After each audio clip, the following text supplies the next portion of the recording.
Voorware voorreg om vanmôre saam met jou stil te word met God se woord.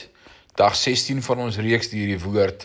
Vanmôre praat ons oor ware geloof. Ek lees vir jou Jakobus 2 vers 23, 24 en 26. Dit het dus presies gebeur soos dit in die skrif staan. Abraham het tot geloof in God gekom en God het hom vrygespreek. Hy is selfs vriend van God genoem. Julle sien dus dat 'n mens ook op grond van sy dade vrygespreek word en nie net op grond van sy geloof nie. 'n Liggaam wat nie asemhaal nie, is 'n lijk. So is geloof wat nie dade word nie, ook dood. Die boek Jakobus het Martin Luther so woedend gemaak, dat die hervormer dit as ware strooibrief genoem het, wat in die Rynrivier gegooi moet word.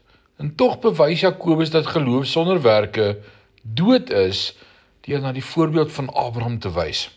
Dit is nie dat Abraham gered is deur Isak die berg op te neem om hom in gehoorsaamheid aan God te offer nie.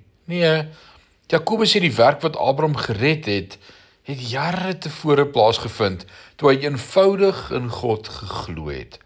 Wanneer is Abraham geregverdig verklaar? Soos Jakobus Genesis 15 vers 6 aanhaal, verstaan ons dat Abraham regverdig verklaar is toe hy eenvoudig geglo het dat God sou doen wat hy gesê het hy sou doen, toe hy vir Abraham gesê het, hy sou sy nageslag meer talryk maak as die sand aan die seestrand.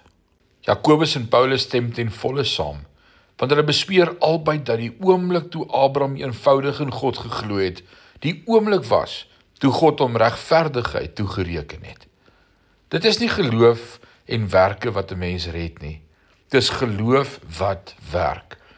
Al wat Abraham op die berg Moria gedoen het, was om die werklikheid te wys van wat hy jare tevore in sy lewe plaasgevind het, toe hy eenvoudig in God geglo het. As jou geloof eg is, sal dit sigself openbaar. Hoe? Deur die woord van God te gehoorsaam en die leiding van die Here te volg, al verstaan jy dalk nie waarheen dit sal lei nie. Maar aan hierdie kant van Golgotha sien ons dat dit 'n perfekte prentjie was van wat God die Vader sou doen deur sy seun na dieselfde berg te stuur om vir ons sondes van die wêreld te sterf. Jy weet jy is werklik wedergebore wanneer jy jouself gehoorsaam aan God vind. Ons word nie deur gehoorsaamheid gered nie, maar ons gehoorsaamheid bewys dat ons gered is, want ware geloof werk. En mag jy in hierdie dag gehoorsaam wees aan God se woord. Môre kuier ons verder. Die Here seën jou. Amen.